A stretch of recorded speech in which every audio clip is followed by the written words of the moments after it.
Bismillahirrahmanirrahim. Assalamualaikum warahmatullahi wabarakatuh. Innal hamdalillah nahmaduhu wa nasta'inuhu wa nastaghfiruh wa na'udzu billahi min syururi anfusina wa min sayyiati a'malina. May yahdihillahu fala mudilla lahu wa may yudlil fala hadiyalah. Wa asyhadu an la ilaha illallah wahdahu la syarikalah wa asyhadu anna Muhammadan abduhu wa rasuluhu la nabiyya ba'dah. Ya ayyuhalladzina amanu taqullaha haqqa tuqatih wa la tamutunna illa wa antum muslimun. Ya ayuhan nasu taqu rabbakumul ladzi khalaqakum min nafsin wahidah wa khalaqa minha zawjaha wa batha minhuma rijalan katsiran wa nisaa'a wattaqullaha alladzi tasaaluna bihi wal arham innallaha kana 'alaikum raqiba. Ya ayyuhalladzina amanu taqullaha wa qulu qawlan sadida yuslih lakum a'malakum wa yaghfir lakum dzunubakum wa may yuti'illaha wa rasulahu faqad faza fawzan 'azima. Amma ba'd fa inna asdaqal hadithi kitabullah wa khairul hadyi hadyi Muhammadin sallallahu alaihi wasallam wa syarrul umuri muhdatsatuha fa inna kulla muhdatsatin bid'ah wa kulla bid'atin dhalalah wa kulla dhalalatin finnar. Kaum muslimin rahimani wa rahimakumullah. Segala puji milik Allah Subhanahu wa taala, zat yang memberikan kepada kita berbagai macam nikmat yang tidak bisa kita hitung, dan juga zat yang memberikan kita nikmat yang paling besar untuk kita jaga, yaitu nikmat hidayah di atas Islam, iman, dan juga berjalan di atas manhaj ahlus sunnah wal jamaah salafiyah. Kaum muslimin yang semoga dirahmati oleh Allah Subhanahu wa taala, mengingat beberapa hari lagi kita akan menjumpai sebuah momen yang merupakan di antara syiar Islam yang paling besar, yaitu momen Idul Adha dan ibadah udhiyah, yaitu Idul Kurban. Maka tidak ada salahnya pada kesempatan kali ini kita akan sedikit membahas tentang masalah ibadah kurban dan juga beberapa hikmah yang berkaitan tentang masalah ibadah kurban, lebih khusus hikmah dari sisi akidah.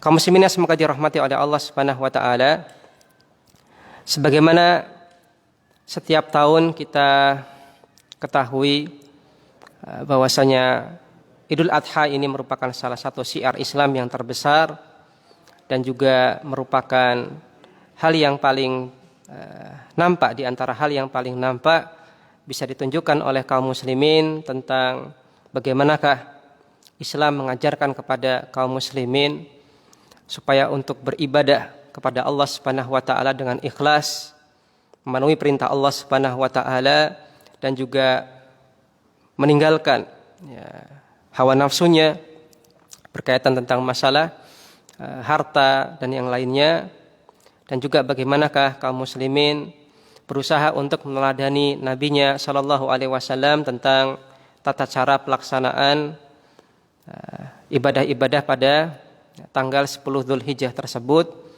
Maka ini diantara hal yang bisa kita jadikan sarana dakwah kepada orang-orang non-Islam, bahwasanya Islam ini adalah agama yang intinya adalah tunduk dan patuh kepada Rabb semesta alam, dan juga ketundukan kita adalah berdasarkan teladan dari Rasulullah sallallahu alaihi wasallam, dan juga kita umat Islam adalah umat yang peduli dengan sosial di sekitarnya, dengan kita bagikan sedekah daging kurban yang telah kita sembelih, sehingga orang lain bisa merasakan nikmat Allah Subhanahu wa taala.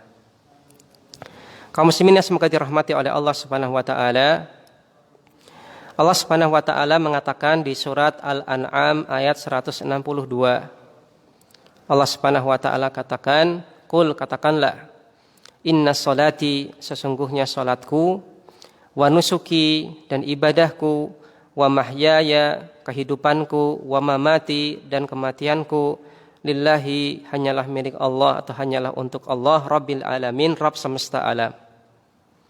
Maka Allah Subhanahu wa taala perintahkan kepada kita secara umum untuk menunjukkan ibadahnya hanya kepada Allah Subhanahu wa taala, untuk memurnikan semua macam peribadahan kepada Allah Subhanahu wa taala. Dan di sini Allah Subhanahu wa taala menyebutkan beberapa ibadah yang khusus.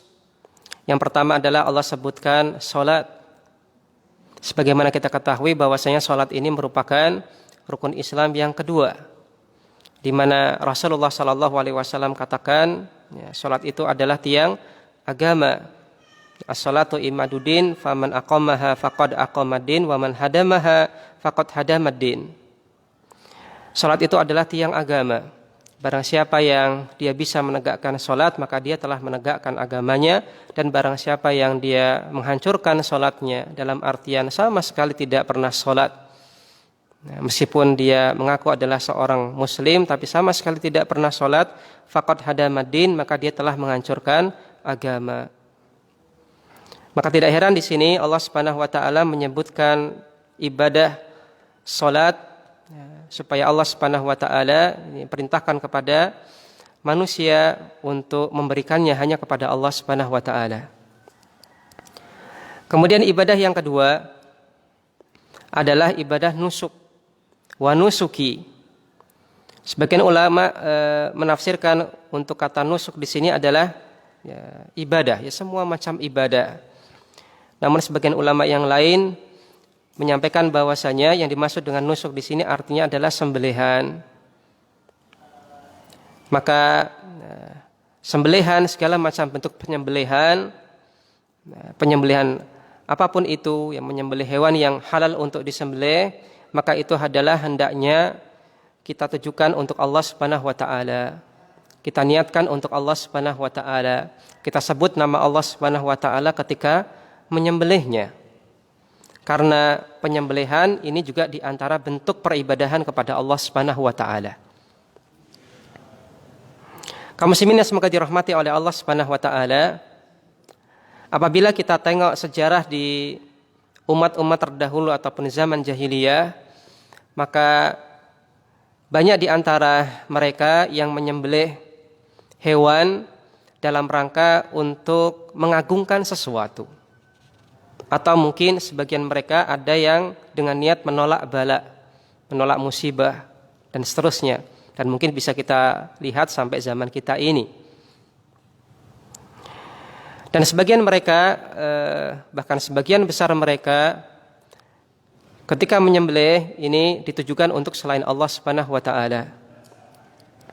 Maka contohnya adalah misalkan tadi untuk tolak bala, meyakini suatu momen itu ada musibah, kemudian diyakini kalau kita sembelih ini sembelih itu maka nanti musibahnya akan hilang. Meyakini bahwasanya di suatu tempat itu dihuni jin tertentu yang kuat, dan kalau tidak memberikan persembahan kepada jin tersebut maka jin itu akan mengganggu dan seterusnya. Kemudian disembelihlah beberapa hewan, kemudian dijadikan kalau dalam bahasa kita sajen atau persembahan untuk jin tersebut, kemudian dibiarkan begitu saja, diletakkan di suatu tempat tertentu, dibiarkan, tidak dimanfaatkan apapun, kemudian ya dibiarkan sampai membusuk ataupun yang lainnya. Bahkan di zaman dahulu ada kebiasaan di mana para raja ini dalam rangka menghormati tamunya. Dalam rangka menghormati tamunya, ini mereka menyembelih hewan, sapi, kerbau atau yang semisalnya. Hanya saja di sini dagingnya mereka tidak manfaatkan. Maka mereka hormati kedatangan orang agung, tamu agung, dengan penyembelihan, tanpa memanfaatkan daging hasil sembelihannya. Maka ini menunjukkan kepada kita bahwasanya inti dari nusuk, inti dari penyembelihan yang ini kita katakan ibadah itu adalah proses menyembelihnya. Maka yang dimaksud dengan nusuki yang tadi kita sampaikan dengan tafsir yang lebih khusus, sembelihanku, wa nusuki, dan sembelihanku, maksudnya adalah proses, ketika proses menyembelih. Ketika proses kita alirkan darah hewan yang kita sembelih, maka itu adalah yang termasuk ibadah. Maka sebelum kita menyembelih, kita harus meniatkannya itu karena Allah Subhanahu wa taala, kemudian membaca bismillah, kemudian baru kita sembelih. Adapun setelah itu, dagingnya mau kita manfaatkan untuk kita makan, maka ini adalah hal yang mubah, atau mungkin mau kita sedekahkan, maka ini adalah sebuah hal yang dianjurkan. Maka daging yang kita manfaatkan itu adalah perkara lain, pembahasan lain. Adapun di sini yang dibahas adalah menyembelihnya. Proses menyembelihnya itu harus kita tujukan, niatkan hanya untuk Allah Subhanahu wa taala, tidak boleh kepada selain Allah Subhanahu wa taala. Kepada malaikat, kepada jin, kepada para nabi dan yang lainnya tidak boleh. Harus diniatkan karena Allah Subhanahu wa taala, harus menyebut nama Allah Subhanahu wa taala ketika menyembelih. Wa mahyaya wa mamati. Allah perintahkan dan katakanlah wa mahyaya, kehidupanku. Semua nikmat yang Allah Subhanahu wa taala berikan sehingga aku bisa hidup di dunia ini, memanfaatkan nikmat-nikmat tersebut. Wa mamati, dan kemudian nanti aku mati, dan sebab-sebab nantinya aku mati, maka ini lillahi rabbil alamin, aku tujukan hanya untuk Allah Rabb semesta alam. Maka di surat Al-An'am ayat 162 ini ada firman dari Allah Subhanahu wa taala secara umum yang menunjukkan kepada kita bahwasanya menyembelih itu hanyalah untuk Allah Subhanahu wa taala. Ibadah menyembelih harus diniatkan untuk Allah Subhanahu wa taala, hanya dengan menyebut nama Allah lah kemudian sembelihan itu boleh kita makan. Adapun ketika menyembelih tidak membaca asma Allah Subhanahu wa taala, maka sembelihan kita statusnya adalah bangkai, tidak boleh kita konsumsi. Kaum muslimin yang semoga dirahmati oleh Allah Subhanahu wa taala, di ayat yang lain Allah Subhanahu wa taala katakan di surat Al-Kautsar ayat 2, Allah Subhanahu wa taala katakan fasalli li rabbika wanhar. Setelah sebelumnya Allah Subhanahu wa taala katakan kepada Nabi Muhammad sallallahu alaihi wasallam, inna a'tainakal kautsar. Wahai Muhammad sallallahu alaihi wasallam, sesungguhnya telah kami berikan kepadamu Al-Kautsar. Sebagian ulama tafsir menyampaikan bahwasanya Al-Kautsar maksudnya adalah nikmat yang banyak. Terlebih khusus adalah nikmat dalam masalah din, dalam masalah agama. Sebagian ulama menyampaikan yang dimaksud dengan Al-Kautsar ini adalah sebuah telaga di surga yang dinamakan dengan telaga Al-Kautsar. Maka Allah Subhanahu wa taala telah memberikan kepada Nabi Muhammad sallallahu alaihi wasallam nikmat-nikmat yang sangat banyak, dan di antara nikmat tersebut adalah telaga Al-Kautsar yang nanti Allah Subhanahu wa taala khusus berikan kepada Nabi kita Muhammad sallallahu alaihi wasallam di surga kelak. Maka setelah itu Allah Subhanahu wa taala,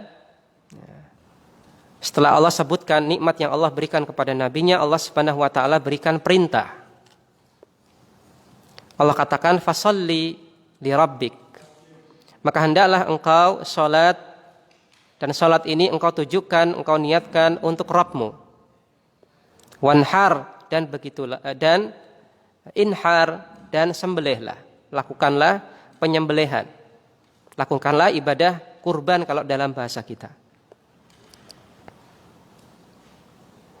Maka Allah Subhanahu wa taala firmankan ini, pertama adalah perintah untuk salat, kemudian perintah untuk nahar, untuk menyembelih, dan ini Allah Subhanahu wa taala kaitkan li rabbik. Kedua ibadah ini harus engkau tujukan untuk Rabbmu. Kenapa demikian? Maka kisahnya, dahulu orang, terutama di zaman jahiliyah ataupun sebelumnya, dahulu orang-orang mereka mengerjakan salat. Perlu kita ketahui bahwasanya ibadah salat ini masih ada sisa-sisa dari para nabi sebelumnya ataupun di zaman jahiliyah dari syariat Nabi Ibrahim alaihissalam. Namun mungkin bentuk salatnya ini sudah mengalami kerusakan.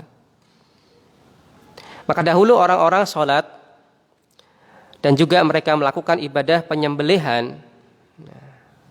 Namun mereka lakukan ini untuk selain Allah Subhanahu wa taala. Terutama ketika mereka di dalam keadaan lapang. Maka ketika dalam keadaan lapang, mereka melakukan takarrub kepada selain Allah Subhanahu wa taala dengan mengerjakan salat dan juga dengan penyembelihan hewan kurban. Maka Allah Subhanahu wa taala kemudian perintahkan nabinya sallallahu alaihi wasallam untuk menyelisihi kebiasaan orang musyrik zaman jahiliyah. Maka Allah perintahkan nabinya agar menjadikan ibadah salat dan ibadah kurban ini hanya bagi Allah Subhanahu wa taala. Karena ibadah salat dan juga ibadah kurban ataupun nahar ini merupakan sebuah kegiatan yang khusus hanya ditujukan kepada Allah Subhanahu wa taala, tidak boleh kepada yang lainnya.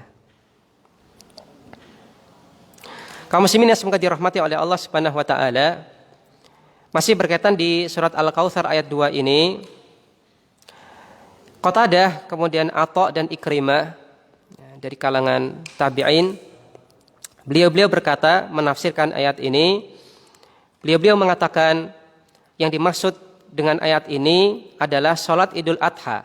Fasolli, maka hendaklah engkau lakukan salat, maka maksudnya adalah hendaklah salat Idul Adha. Wanhar, apa yang dimaksud dengan wanhar? Maksudnya adalah menyembelih kurban setelah itu. Maka menurut sebagian tabi'in, di antaranya adalah Qatadah, Atha dan Ikrimah rahimahumullahu ajma'in, maka dimaksud dengan fasolli adalah salat Idul Adha, kemudian wanhar maksudnya adalah ritual penyembelihan hewan kurban setelah Idul Adha. Kaum muslimin yang semoga dirahmati oleh Allah Subhanahu wa taala, sebagaimana yang kami sampaikan tadi bahwasanya inti dari penyembelihan atau penyembelihan hewan kurban, inti ibadahnya adalah ketika kita alirkan darahnya, kita sembelih. Adapun dagingnya, adapun tulangnya yang kita bagikan, kita konsumsi, maka itu pembahasannya lain. Bisa berstatus mubah, bisa berstatus dianjurkan. Mubah apabila kita niat menyembelih karena Allah Subhanahu wa taala, kemudian kita ingin konsumsi. Dianjurkan apabila setelah kita sembelih dagingnya kita manfaatkan untuk kita sedekahkan kepada orang lain. Maka hal ini ditunjukkan oleh firman Allah Subhanahu wa taala di surat Al-Hajj ayat 37. Di surat Al-Hajj ayat 37 Allah katakan, lan yanalallaha luhumuha wala dima'uha. Tidak akan pernah mencapai Allah, maksudnya adalah tidak akan pernah mencapai keridhaan Allah, tidak akan pernah mendapatkan keridhaan Allah, luhumuha, daging-daging hewan sembelihan kalian, wala dima'uha, dan tidak pula darah-darah yang telah mengalir gara-gara kalian sembelih hewan kurban kalian. Bahasa kita, yang membuat ridho Allah itu bukan daging-dagingnya yang kemudian kalian konsumsi, dan bukan darahnya yang telah mengalir gara-gara kalian sembelih. Bukan itulah yang menyebabkan Allah ridho kepada kalian. Walakin, akan tetapi, yanaluhu at-taqwa minkum. Akan tetapi, yang itu bisa mencapai keridhaan Allah itu adalah at-taqwa minkum, ketakwaan dari kalian. Artinya apa? Apa arti takwa? Arti takwa adalah mengerjakan perintah Allah dan menjauhi larangannya. Artinya apa? Artinya kalian menyembelih harus sesuai dengan aturan Allah Subhanahu wa taala.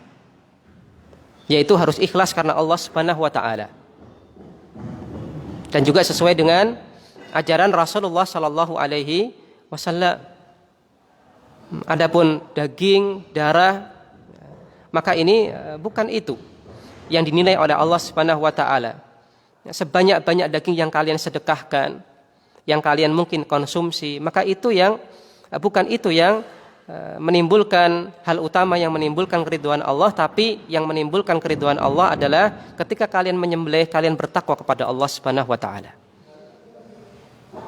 Niatkan untuk Allah Subhanahu wa taala, ikhlas karena Allah Subhanahu wa taala, sebutlah nama Allah Subhanahu wa taala, kemudian kalian sembelih. Maka ibadah itulah, hal itulah yang menyebabkan, faktor utama yang menyebabkan kalian akan mendapatkan keridhaan dari Allah Subhanahu wa taala. Kaum muslimin yang semoga dirahmati oleh Allah Subhanahu wa taala, maka ayat-ayat yang kami sampaikan tadi menunjukkan kepada kita bahwasanya ibadah kurban ini melatih kita untuk ikhlas kepada Allah Subhanahu wa taala. Karena dengan keikhlasan inilah ibadah kurban ini kita yang lakukan ini itu akan menjadi bernilai sah dan juga berpahala di sisi Allah Subhanahu wa taala. Maka apabila ada orang yang dia menyembelih, misalkan lebih memilih kambing, ada yang memilih sapi, dia borong, atau mungkin sepertujuhnya, diambil sepertujuhnya. Maka mana yang lebih baik? Maka selain pertimbangan faktor-faktor yang lain, maka ada pertimbangan faktor mana yang paling ikhlas. Kalau ditinjau dari banyaknya fakir miskin yang nanti akan kita berikan dagingnya, maka boleh jadi kita lebih memilih kambing. Lebih memilih kambing, kita katakan lebih baik kambing. Kenapa? Karena ini fakir miskinnya banyak. Kalau sapi nanti jadinya sedikit dagingnya. Nah, lebih baik untuk lokasi ini nyembelihnya kambing, meskipun tidak terlarang nyembelih sapi misalkan. Tapi ditinjau dari faktor ini, ada mana yang lebih baik dan mana yang baik tapi kurang diutamakan. Tapi kalau kita tinjau dari pahala dari orang yang berkurban, entah itu dia berkurban dengan kambing ataupun sapi ataupun dengan unta, maka jawabannya adalah manakah yang paling ikhlas di antara mereka dan manakah di antara mereka yang paling sesuai dengan teladan Nabi SAW ketika melaksanakan ibadah kurban tersebut. Kembalinya sekali lagi kepada ikhlas dan mutabaah kepada Rasulullah SAW. Kaum muslimin yang semoga dirahmati oleh Allah Subhanahu wa taala. Untuk istilah kurban sendiri, sebenarnya istilah kurban ini adalah bermakna umum. Kata kurban itu adalah semua kegiatan, semua ibadah yang kita berikan kepada Allah Subhanahu wa taala dalam rangka mendekatkan diri kita kepada Allah. Itu adalah arti kurban. Adapun kurban yang dalam bahasa Indonesia kita istilahkan dengan kurban, memotong daging kurban, menyembelih hewan kurban, kalau dalam bahasa fikihnya itu diistilahkan dengan udhiyah. Udhiyah itu artinya adalah penyembelihan hewan kurban di waktu Idul Adha. Di waktu Idul Adha. Maka kita perlu mengetahui arti kurban secara umum. Arti kurban secara umum dalam artian dari bahasa aslinya atau dari istilah aslinya. Kurban itu artinya adalah melakukan segala ibadah untuk mendekatkan diri kita kepada Allah Subhanahu wa taala. Kurban artinya adalah mendekatkan diri. Adapun istilah yang sering kita bilang dengan kurban, dalam bahasa Indonesia, istilah fikihnya adalah udhiyah atau istilah syar'inya adalah udhiyah, yaitu menyembelih hewan kurban pada waktu Idul Adha. Maka itulah yang akan kita bahas di kesempatan kali ini.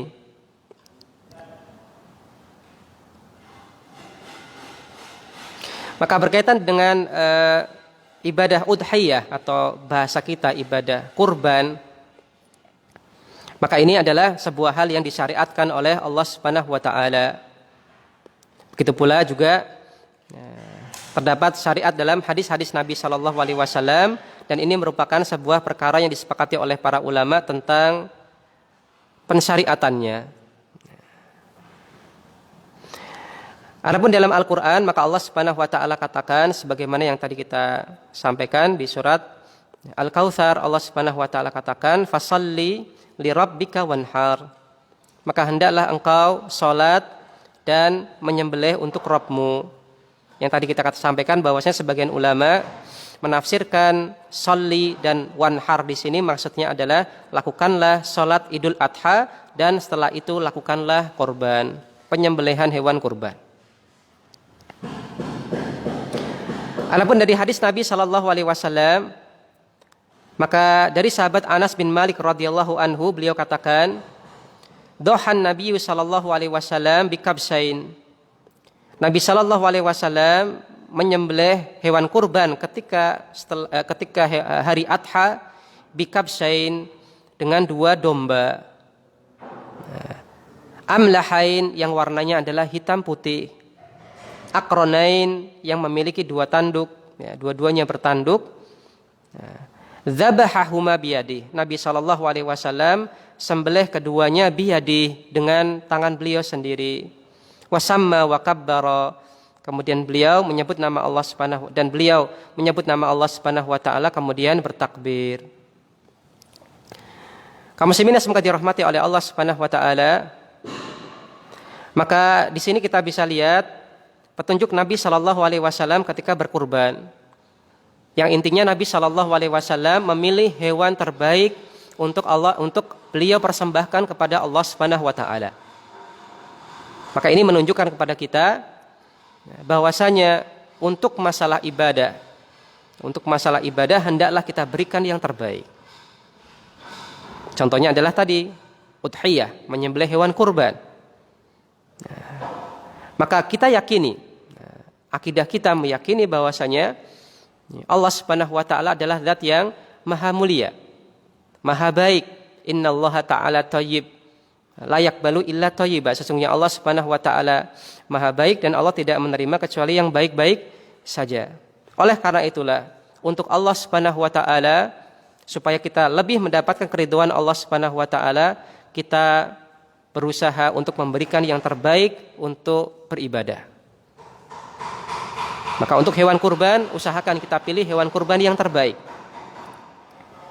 Untuk sedekah, kita usahakan sedekah dengan yang terbaik. Nah, maka kita berikan yang terbaik untuk Allah Subhanahu wa taala ketika kita beribadah. Jangan sampai ketika kita masalah dunia kita pilih yang terbaik untuk kita serahkan, sedangkan untuk masalah agama kita pilih yang mungkin sisa-sisa. Oleh karena itulah ketika kita ingin menyembelih hewan, hendaklah kita pilih hewan yang akan kita sembelih dari hewan-hewan yang terbaik, terbagus. Maka Rasulullah sallallahu alaihi wasallam beliau berkorban menyembelih 2 ekor domba yang warnanya hitam putih. Yang secara umum domba yang warnanya hitam putih ini lebih enak untuk dipandang, lebih cakep. Dan domba ini tidak main-main akronain, memiliki 2 tanduk jantan. Dombanya jantan. Dan Nabi sallallahu alaihi wasallam dalam rangka kesempurnaan peribadahannya kepada Allah Subhanahu wa taala, maka beliau sembelih dengan tangan beliau sendiri. Maka sangat amat dianjurkan bagi kita ketika penyembelihan hewan kurban, kita sendirilah, sahibul kurban sendirilah yang menyembelih hewan kurban. Sangat amat dianjurkan. Meskipun kita katakan boleh diwakilkan kepada orang lain. Dan status penyembelihan kurbannya tetap sah. Namun sangat amat dianjurkan bagi sahibul kurban untuk menyembelih sendiri. Karena dialah yang berkurban. Maka sangat amat layak dan sangat amat dianjurkan untuk dia sendiri yang mengalirkan darah dari hewan kurban yang dia kurbankan. Dan Nabi sallallahu alaihi wasallam di sini sama wa kabbara. Ketika menyembelih beliau sebut nama Allah Subhanahu wa taala. Setelah itu beliau bertakbir kepada Allah Subhanahu wa taala. Bismillah, Allahu akbar. Kemudian beliau sembelih hewan kurban beliau. Nah, setelah itu selesai.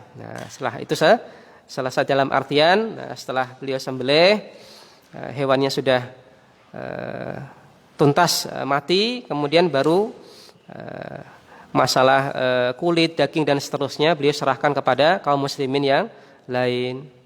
Maka sebagaimana yang tadi kita sampaikan, inti dari penyembelihan adalah penyembelihannya, bukan bagi dagingnya. Kaum muslimin yang semoga dirahmati oleh Allah Subhanahu wa taala. Maka ini merupakan teladan dari Nabi sallallahu alaihi wasallam yang menunjukkan bahwasanya kita harus memberikan yang terbaik ketika kita beribadah untuk menunjukkan bahwasanya kita beriman kepada Allah Subhanahu wa taala dengan kekuatan iman yang kuat. Maka apabila kita bersedekah, maka hendaklah kita berikan sedekah yang terbaik. Ketika kita berkurban, maka hendaklah kita berikan kurban yang terbaik untuk Allah Subhanahu wa taala. Kaum muslimin yang semoga dirahmati oleh Allah Subhanahu wa taala, maka ini adalah dalil di antara dalil dari hadis Nabi sallallahu alaihi wasallam. Kemudian para ulama juga telah bersepakat bahwasanya ibadah udhiyah ini merupakan sebuah hal yang disyariatkan oleh Allah Subhanahu wa taala. Maka ada 3 dalil, ada dari Al-Qur'an, dari hadis Nabi sallallahu alaihi wasallam, kemudian ijma kaum muslimin. Namun memang betul ada pembicaraan tentang apakah hukum dari udhiyah, hukum dari berkurban. Ringkasnya sebagian ulama berpendapat bahwasanya hukum berkurban itu adalah wajib bagi yang mampu. Maka orang yang dia punya kemampuan untuk berkurban, maka dia wajib untuk berkurban. Mungkin mirip seperti ibadah haji, wajib bagi yang mampu. Namun pendapat ini adalah pendapat yang kurang tepat. Pendapat yang lebih tepat adalah pendapat yang disampaikan oleh jumhur ulama yang mengatakan bahwasanya berkurban atau udhiyah ini hukumnya adalah sunnah, yaitu sunnah muakkadah, tidak sampai wajib. Kenapa demikian? Karena ada riwayat yang menceritakan bahwasanya ada sebagian para sahabat Nabi Shallallahu Alaihi Wasallam yang pernah tidak berkurban, ketika hari Idul Adha, dan ketika ditanya, wahai sahabat, kenapa Anda tidak berkurban? Di antara yang pernah demikian adalah Abu Bakar As-Siddiq radhiyallahu an. Maka di antara inti jawabannya adalah karena aku takut. Aku takut jangan-jangan nanti kurban ini dijadikan sebagai ibadah yang wajib. Nanti dikira wajib oleh kaum muslimin. Kalau saya rutin berkurban tiap hari Idul Adha, saya khawatir ini disangka. Karena tentunya periode turunnya wahyu ini sudah selesai karena Nabi Muhammad SAW telah wafat. Maka sudah sempurna syariat Islam ini, cuman anggapan kaum muslimin. Terutama yang awam. Karena sebagaimana kita ketahui bahwasanya Khulafaur Rasyidin merupakan teladan nomor 1 setelah Nabi SAW. Khulafaur Rasyidin teladan nomor 1 setelah Nabi Muhammad SAW wafat. Maka kaum muslimin lebih lagi awamnya melihat pengamalan dari Abu Bakar As-Siddiq ketika beliau menjadi khalifah. Maka apa yang dilakukan oleh Abu Bakar As-Siddiq dan juga para sahabat-sahabat senior yang lain yang termasuk Khulafaur Rasyidin nantinya, maka mereka jadikan sebagai dalil. Abu Bakar saja melakukannya, Umar saja melakukannya, Utsman melakukannya, Ali melakukannya. Maka mereka jadikan dalil, dan ini tepat. Oleh karena itulah merupakan sikap hikmah dari Abu Bakar As-Siddiq supaya tidak dianggap udhiyah ataupun menyembelih hewan kurban ini dianggap wajib, maka suatu ketika beliau tidak berkurban ketika hari Idul Adha. Kaum muslimin yang semoga dirahmati oleh Allah Subhanahu wa taala. Namun sebagaimana tadi kita sampaikan, supaya kita keluar dari perselisihan pendapat ulama, meskipun kita katakan yang lebih tepat adalah ini hukumnya sunnah muakkadah, tidak sampai wajib, namun kita sangat amat anjurkan bagi kaum muslimin yang memiliki kemampuan untuk tetap berkurban ketika hari Idul Adha. Di antaranya adalah ada alasan lain, yaitu ketika kita berkurban di hari raya Idul Adha, kita sembelih hewan kurban, kemudian dagingnya bisa kita bagikan sebagai sedekah, maka sedekah di waktu yang mulia pahalanya jauh lebih besar daripada sedekah di waktu yang kurang mulia.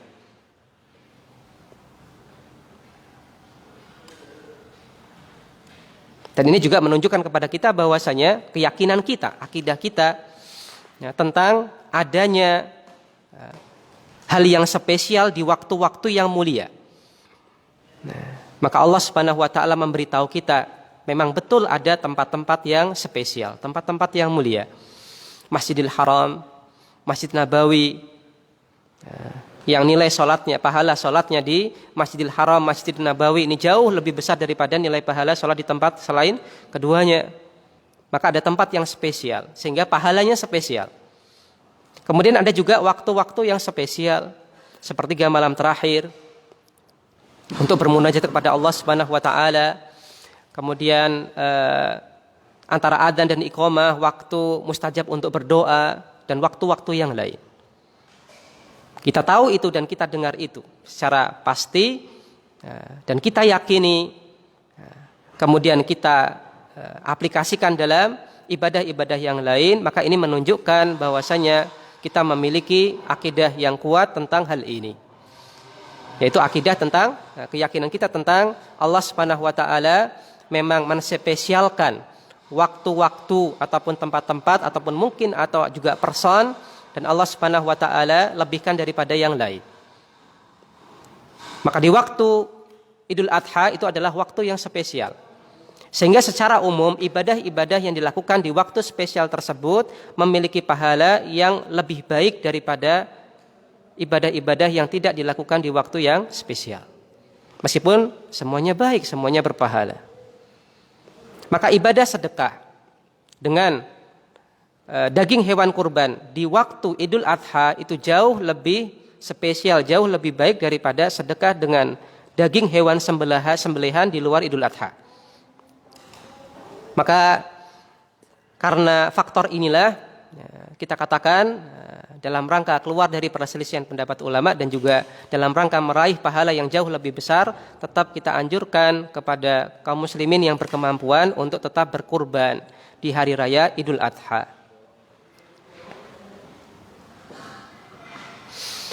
Kaum muslimin yang semoga dirahmati oleh Allah Subhanahu wa taala,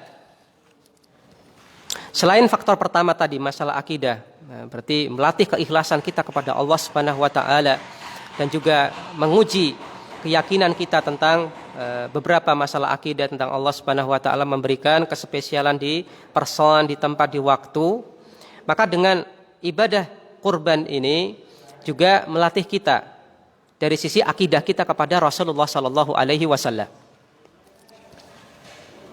Marilah kita ingat kembali bahwasanya Rasulullah sallallahu alaihi wasallam memberikan aturan kepada kita yang ingin berkurban, maka sahibul kurban tidak boleh memotong kuku ataupun rambut sejak tanggal 1 Dzulhijjah. Kalau kita pikir-pikir, apa hikmahnya? Apa hikmahnya? Wong yang disembelih itu kambingnya, untanya, sapinya, kok yang nggak boleh dipotong kukunya sahibul kurban? Maka apabila kita andalkan otak kita semata, akal kita semata, kita akan nggak sampai. Dan juga mungkin kita akan menolak syariat itu. Tapi karena kita yakin bahwasanya Rasulullah SAW adalah shadiqul masduq, orang yang jujur dan juga dibenarkan oleh Allah Subhanahu wa taala yang ada di atas langit sana, maka kita pasrah bongkoan. Apa yang dikatakan oleh Rasulullah SAW itu adalah sebuah hak. Entah itu kita tahu hikmahnya ataukah tidak. Maka meskipun otak kita belum paham ini hikmahnya apa sih? Lawang yang disembelih sapinya, kambingnya, kok sahibul kurbannya nggak boleh potong kuku, potong rambut, apa hubungannya? Tapi ternyata sebagian ulama menyampaikan hikmahnya adalah, di antara hikmahnya adalah supaya lebih sempurna ketika Allah Subhanahu wa taala selamatkan orang ini dari api neraka. Sebagaimana yang kita ketahui, ibadah-ibadah ataupun amalan soleh ini sebagai penyelamat seseorang dari api neraka. Maka ketika seorang ingin berkurban, kemudian mulai tanggal 1 Dzulhijjah, dia tidak boleh potong kuku, dia tidak boleh potong rambut, maka kuku dan rambut ketika prosesi dia niat untuk berkurban ini, dalam bahasa gamblangnya, ketika prosesi Allah Subhanahu wa taala ingin mengampuni hamba ini, mengeluarkan hamba ini dari neraka, maka masih lengkap. Kukunya ya Allah selamatkan dari neraka, rambutnya juga Allah Subhanahu wa taala selamatkan dari api neraka.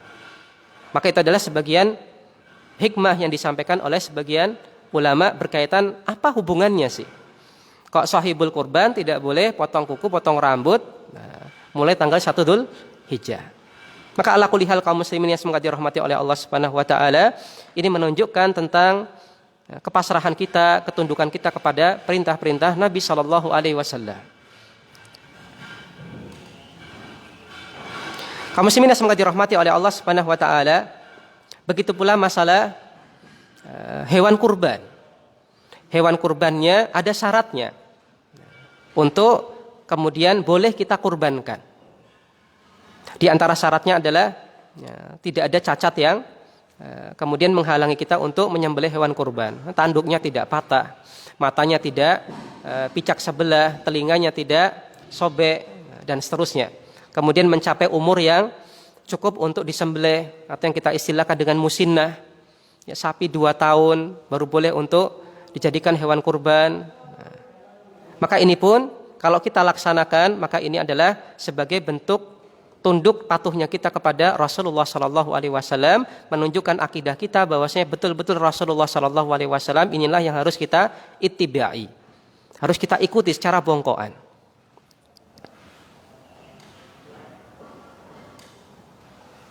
Kaum muslimin yang semoga dirahmati oleh Allah Subhanahu wa taala. Kemudian waktu penyembelihan pun telah Rasulullah sallallahu alaihi wasallam tetapkan. Kalau semata-mata kita berpanduan pada logis seseorang,